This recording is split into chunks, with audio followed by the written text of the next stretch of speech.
here not to bother you. So today I'm going to talk about the following topics, and then let me start with the case studies. Before I start, so I want to make sure that please do not upload the DICOM images to any AI models. Maybe you can upload the de-identified DICOM the images, but you may have a permission from your institutions.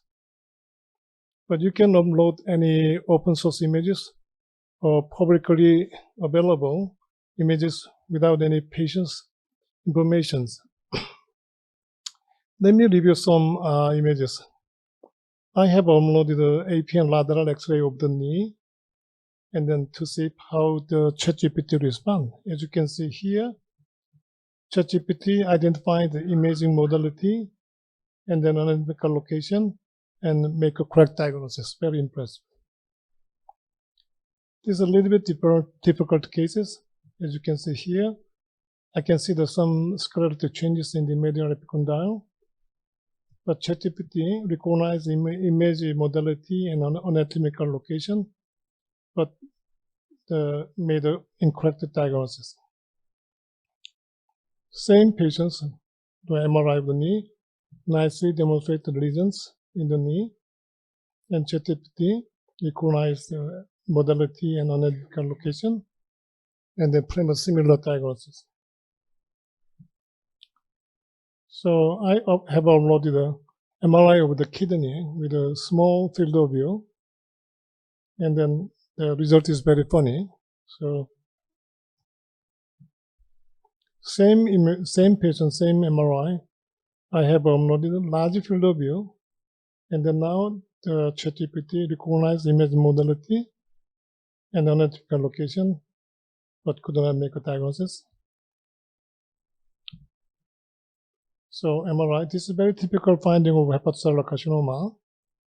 So imaging modality, anatomical location, and provide various type of all kind of possible differential diagnosis.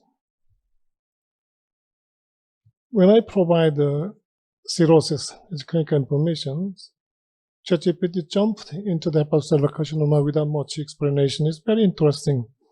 And the logistics of ChatGPT are pretty much similar to the first year resident. So we know that the very famous phrases. This is I think this is a very typical finding of example of adenomyosis and gallstones. ChatGPT recognized the imaging modality, but were not able to the correct anatomical location and diagnosis. Same patient with the color Doppler ultrasound. As you can see here, they recognize the Doppler ultrasound, but provide the wrong diagnosis. So I have demonstrated that ChatGPT has a ability to recognize image, and then depending on the prompt, they can provide some descriptive reports. To understand the relationship, we have to understand the vision analysis and large language models. This is my today's topics. I'm not going to go deep into the technological aspects, but I want to explain the fundamentals of all technologies to make you understand more easily and comfortably. So as I show you, ChatGPT was unable to answer the question accurately because ChatGPT and other available AI models are trained for a broad range of general tasks. But this is a very difficult task for even the expert radiologists. But the AI capture ultrasound automatically detects the presence of pneumothorax because this is specially trained with multiple data. So there are two types of the model. One is a general purpose trained model, which is a ChatGPT, or you can have a Gemini or there are many available modalities which are trained using vast number of reliable images, particularly for medical images. But there are many available models which is specifically trained with the purposes. These are diagrams from the image to radiologic text generations. So I'm going to explain these diagrams so one by one. Let me start with the difference between the traditional machine learning and deep learnings. In traditional machine learning, the expert extract the features. For example, texture and shape. This is the expert determined. And then the computer engineer writes a code. And then we train the model. However, deep learnings, you don't need to do anything, but you need the images and label. You can say the meaning of the images and then put into the computer AI algorithm, and you can get the results.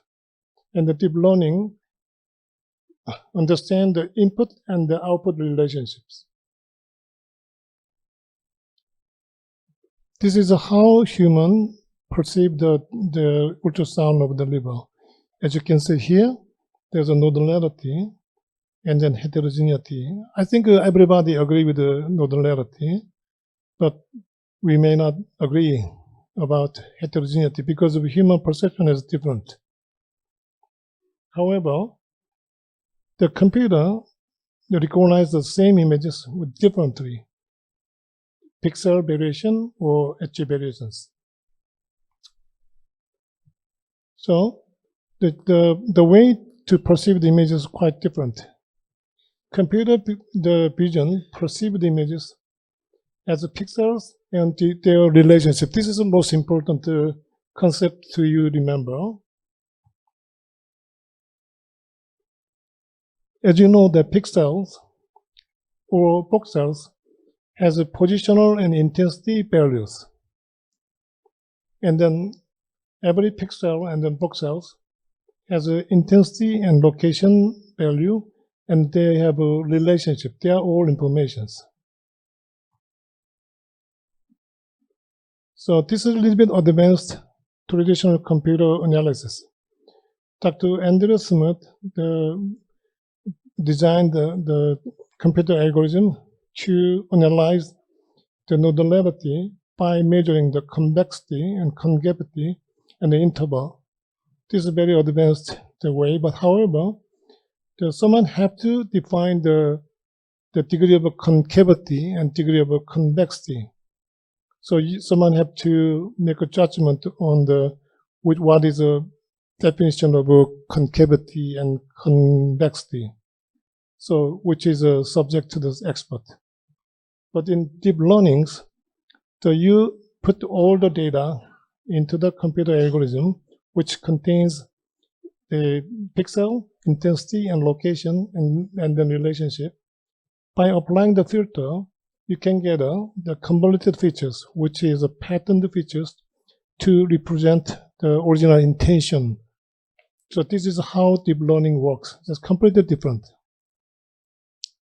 Because of the reason I explained the expert subjectivity, traditional machine learning has significant limitations. However, deep learnings continue to show their performance using the black box algorithm, which means we do not know how it works. So the artificial neurons are very similar in appearance to the biological neurons.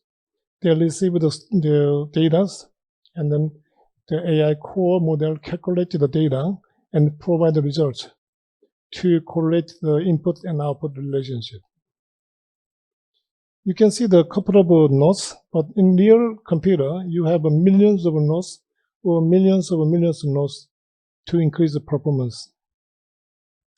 Now, I hope you understand this is very important. We have two labeled images, which means we have a different pixel value and then relationships. So this is a pixel value, and then you have a relationship. If you feed this data into the computer, the prediction to recognize this is hemangioma or metastasis will be 0. So you provide the reliable image data into the computer, meaning that you're feeding the data which has a positional relationship and intensity by the numbers.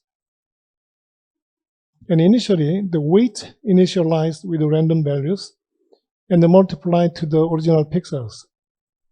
And the prediction level will be changed because of the weights. And then weights continuously changing and updating until it maximized.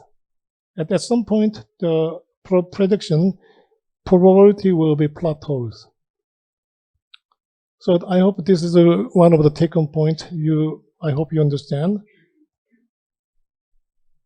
And then when your object is simple, like a differentiation between the orange and blue, you just need 2 training sets, and you can get 100% accuracy among millions of image data.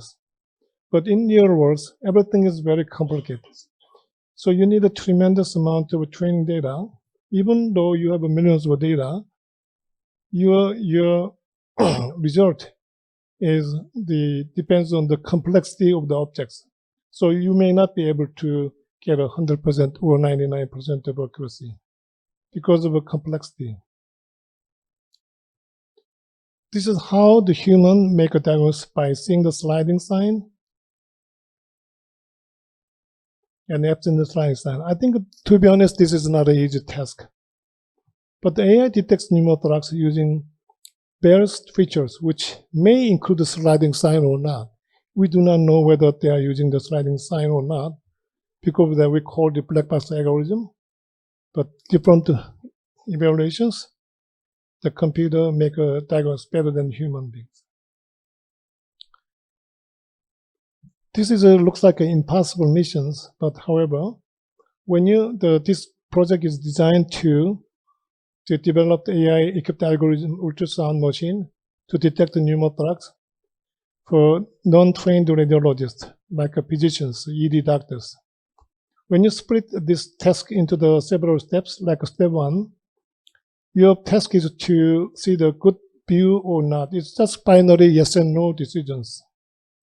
And then you can train, obviously, whether it is good or not.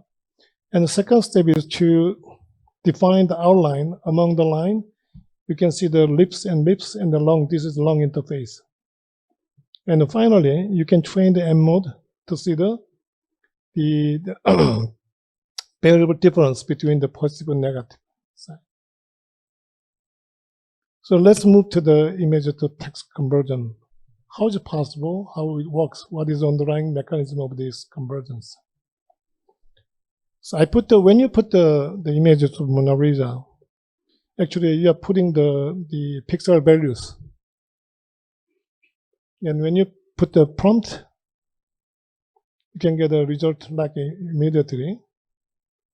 And you may test with a small field of view. It's just amazing. You can get the results. So I'm going to explain how the images and the text can generate it. So we can make the image and the text interactions by using the technology, as you can see here. This is the near features. This is near features. And then let me explain more the easy example, because the later image is a little bit complicated. So first of all, you have images, which is man with a smile and happy, and a woman with a tension and frown. It looks angry. This is images. And label. Label is very important. We have to teach the machine the meaning of the images. And then the computer initially recognized and evaluate the entire picture as a holistic identification. And then to maximize the efficiency, they focus on the detection, because you don't need to look at the hair or chin or neck to understand the level. So landmark detection is to find the most valuable area of points. At what number means this is a pixel, the color, red, green, blue color representations. Any pixel, either gray or color, is a fundamental source for the computer analysis. And then among many other techniques, I'm not going to explain everything, but each representation is based on the given the pixel values. And this is matched and trained to understand between two. I'm going to show you more. So let me talk about a little bit about large language models.